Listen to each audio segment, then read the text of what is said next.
Ancora 3 anni al via, questa volta sul miglio e con la macchina. Dominio V, Dolce Vita, Col, Demi Moore RD, Divine Matley, Dempsey Fox, Dodi Express LP in prima fila, Diplomato, Duchessa BFC, Do Bardaghi, Daisy del Duomo, Dubai dei Greppi in seconda. I favori sono tutti per Dodi Express, numero 6, Enrico Bellè in sediolo. Macchina che stacca con Dodi Express che sfila subito in testa nei confronti di Demi Moore, mentre in terza posizione parcheggia Divine Matley, rimasto invece attardato Diplomato, che praticamente è un centinaio di metri abbondante dalla testa. Intanto Dodi Express completa i primi 200 in 14,5. Seconda posizione per Demi Moore RD, che lascia più indietro il resto dei concorrenti. In quarta posizione vediamo il numero 11 Dubai dei Greppi, intanto 29,6 per il quarto iniziale. E completamento della piegata con il leader che non si lascia avvicinare, 600 iniziali in 44,9. E al passaggio davanti alle tribune continua ad avere 3 lunghezze di margine nei confronti di Demi Moore. All'esterno ora si impegna Dempsey Fox, che ha raggiunto Divine Matley.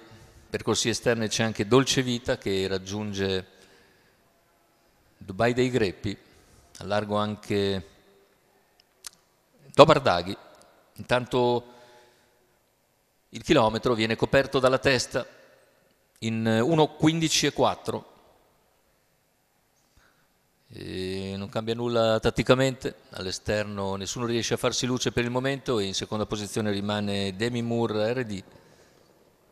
400 alla conclusione, sempre isolato in avanti Dodi Express che attacca l'ultima curva con non meno di 3 lunghezze di margine su Demi Moore, che rimane in seconda posizione. All'esterno cerca di farsi luce ancora Dempsey Fox. Numero 10 Daisy del Duomo, completamento della curva finale, ingresso in addirittura, e deve essere ora sostenuto Dodi Express, che controlla la situazione nel finale. Finisce bene ancora al secondo posto Demi Moore RD, mentre per il terzo sul palo è il numero 8 Duchessa BFC, che piega di misura Dempsey Fox. 1,15,6 ragguaglio conclusivo per Dodi Express ed Enrico Bellè, che mette a segno così un triplo.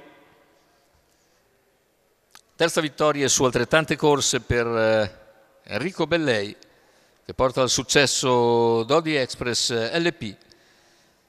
Il training è sempre dello stesso Enrico Bellè per conto della scuderia San Vincenzo, quota di pari, quota fissa 1,81 al totalizzatore per il vincitore Dodi Express Enrico Bellè.